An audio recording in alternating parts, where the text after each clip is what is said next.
বাংলাদেশের ইতিহাসে আমাদের মাননীয় ধর্ম উপদেষ্টা বলেছেন যে আমি একজন দরবেশকে বাংলাদেশের ক্ষতি বানিয়েছি। আজকে কত দুষ্টতা দেখিয়েছে আমাদের বাংলাদেশে শীর্ষস্থানীয় আলেমদের নামে মিথ্যা মামলা দিয়েছে। ঠিক আছে, বাংলাদেশের ইতিহাসে তাদের মতো ঘটনা কোন ধরনের ইহুদি নাসারাই পর্যন্ত করতে পারে। ঠিক আছে, কোন দাদাগিরি করতে পারে, কোন মামলা করতে পারে।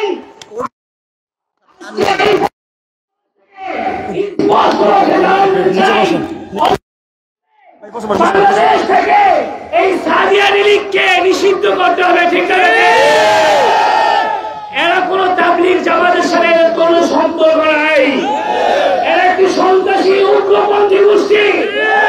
আজকে ৫৩ বছরে বাংলাদেশে কওমি ওলামায়ে কেরামরা কখনো এরকম নির্যাতন হয়নি যে ধরনের নির্যাতনরা ১৮ সালে টঙ্গী ইজতেমার ময়দানে হয়েছে। ঠিক আছে, সেদিন টঙ্গী ইজতেমায় তারা ইজতেমার নামে জোরের নামে একটা জঙ্গি শোডাউন দেখেছে। ঠিক আছে, আজকে যদি আমাদের অন্তর্বর্তী সরকার তাদের সুপার দেওয়া হয় যে অন্তর্বর্তী সরকার এদেশে আসার পর থেকে একের পর এক যেই শেখ হাসিনার দোসর মোদী সরকারের দোসররা এই বাংলাদেশের পরিস্থিতিকে অশান্ত করার জন্য তারা বিভিন্ন রকম পায়দার চালাচ্ছে, তারই একটা এজেন্ডা এই সাদিয়া লীগ এই বাংলাদেশে কায়েম করতে চায়। ঠিক না?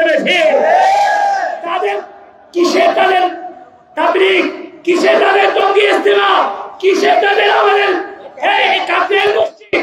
কোথাও বাংলাদেশের কোন স্থানে কোন মসজিদে দাওয়াত তাবলীগের নামে একটা সুসজ্জিত একটা হক্কানি দাওয়াতের নামে তাদেরকে মুখারা ঘটে দেওয়া হবে না। তারা একটি ভণ্ড, তারা নিষিদ্ধ ঘোষিত একটি জঙ্গি সংগঠন। ঠিক আছে, আগামী ২৪ ঘন্টার মধ্যে যদি এদেরকে নিষিদ্ধ করা হয়, বাংলার টেকনাফ থেকে তেঁতুলিয়া পর্যন্ত, রূপসা থেকে পাটুয়া পর্যন্ত সকল জায়গায় আগুনের দাবানল চলবে। ঠিক আছে, আপনারা এখন মুজিদের কালো হাত ভেঙে দাও, ঘুরিয়ে দাও, সাতপন্থীদের আস্তানা ভেঙে দাও, ঘুরিয়ে দাও। এই বাংলায় থাকবে না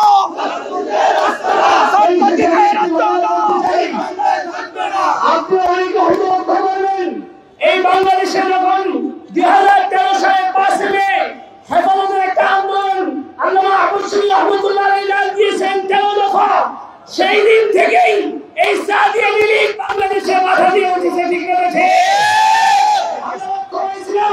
আমাদের কাকরাইল মসজিদ থেকে নিয়ে বাংলাদেশের প্রত্যেকটা মসজিদে এই তৌহিদ জমাতের আশ্রম হয়েছে। সেদিন কাকরাইল মসজিদে ওয়াসিফ কুরআনগার সে সারা বিদ্যা করেছে। ঠিক আছে, তারা বুঝে গেছে যে যখন সরকার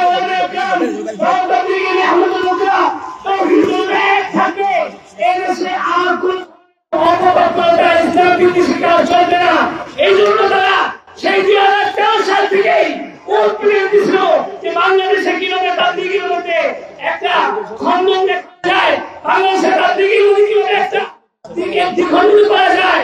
আমরা এই ২০২৪ স্বাধীন দেশে স্পষ্ট ভাষায় ঘোষণা দিতে চাই, বাংলাদেশের তাবলীগ যদি থাকতে হয় ওনাদের গ্রামের নেতৃত্বে আল্লামা সুবহান আহমদ সাহেবের নেতৃত্বে তাবলীগের ইঞ্জিনিয়ার, খুলনার ডাক্তার, খুলনার ভারতের দেশে সেই দেশে তাবলীগ চলবে না। ঠিক আছে, আল্লাহ আমাদের সকলকে এই তাবলীগকে এই তাবলীগের সহযোগিতা থেকে সকলকে সচেতন থাকার তৌফিক দান করুন। ওয়া তৌফিক ইল্লা বিল্লাহ। আসসালামু আলাইকুম ওয়া রাহমাতুল্লাহ।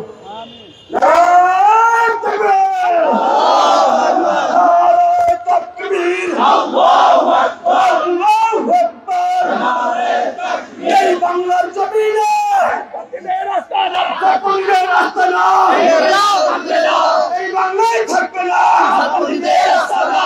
বাতিলের বিরুদ্ধে একসাথে একসাথে, সাতপন্থীদের বিরুদ্ধে বিরুদ্ধে রুখে দাঁড়াও একসাথে। এই বাংলায় যদি আপনি জমা চলতে হয় একমাত্র আমাদের সামনে কথা বলবে মাওলানা মুসলিম উদ্দিন সাহেব। অল্প সময়।